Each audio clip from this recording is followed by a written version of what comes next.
తిరుమల శ్రీవారి లడ్డు వివాదంపై దాఖలైన పిటిషన్లను సుప్రీంకోర్టు వేళ విచారించనుంది. లడ్డు తయారీలో వాడే నెయ్యిలో జంతువుల కొవ్వు కలిపారంటూ సీఎం చంద్రబాబు చేసిన ఆరోపణలపై వాస్తవాలు నిగ్గు తేల్చాలని, ఇందుకోసం సుప్రీంకోర్టు పర్యవేక్షణలో కమిటీ వేయాలని బీజేపీ సీనియర్ నేత సుబ్రహ్మణ్య స్వామి పిటిషన్ వేశారు. లడ్డు వ్యవహారంపై సుప్రీంకోర్టు రిటైర్డ్ జడ్జితో దర్యాప్తు చేయించాలని వైవి సుబ్బారెడ్డి పిటిషన్ దాఖలు చేశారు.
తిరుమల శ్రీవారి లడ్డు వివాదంపై దాఖలైన పిటిషన్లను సుప్రీంకోర్టు ఈవేళ విచారించనుంది. లడ్డు తయారీలో వాడే నెయ్యిలో జంతువుల కొవ్వు కలిపారంటూ సీఎం చంద్రబాబు చేసిన ఆరోపణలపై వాస్తవాలు నిగ్గు తేల్చాలని, ఇందుకోసం సుప్రీంకోర్టు పర్యవేక్షణలో కమిటీ వేయాలని బీజేపీ సీనియర్ నేత సుబ్రహ్మణ్య స్వామి పిటిషన్ వేశారు.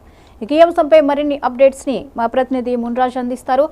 మున్రాజ్, చెప్పండి, లడ్డు వివాదం మీద నెలకొన్నటువంటి పిటిషన్ల నేపథ్యంలో ఈ పిటిషన్లన్నింటినీ కూడా ఒకే కేసుగా ట్యాగ్ చేసి ఈరోజు సుప్రీంకోర్టులో విచారణ చేయనున్నట్లుగా తెలుస్తోంది. వివరాలేంటి?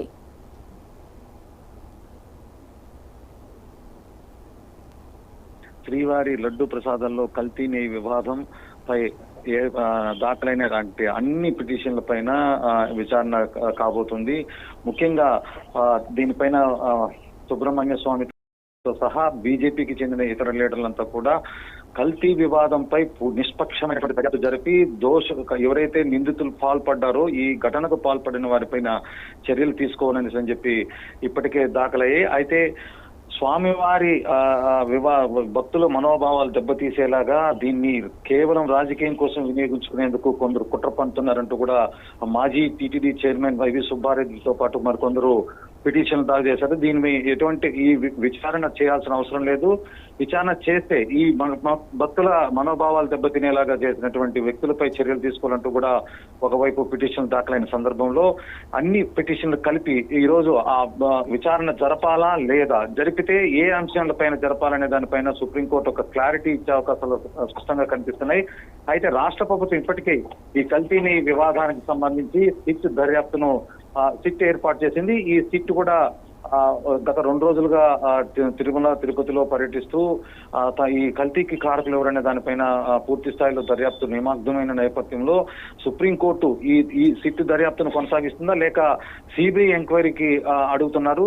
వీటిపైన సిబిఐ ఎంక్వైరీకి ఏమైనా అవకాశాలు ఉందా?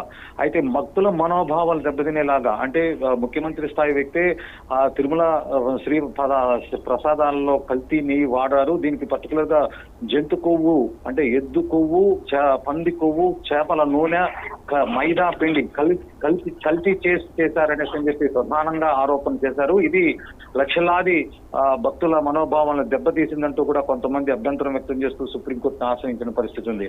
అయితే కల్తీ జరగడాన్ని జీర్ణించుకునే వాళ్ళంతా కూడా కల్తీకి పాల్పడిన వారిపై అది ఏ స్థాయి వ్యక్తినైనా సరే విచారించి ఖచ్చితంగా వాళ్ళకి శిక్షించాలనేసి చెప్పి డిమాండ్ మరోవైపు ఉన్న నేపథ్యంలో రాష్ట్ర ప్రభుత్వం ఇప్పటికే తను ఆరోపణలు చేసినటువంటి లేదా తను లేవనెత్తిన అంశాలపైన నెయ్యి కల్తీ వివాదంపై ఇప్పటికే పూర్తి స్థాయిలో ఇచ్చేసింది.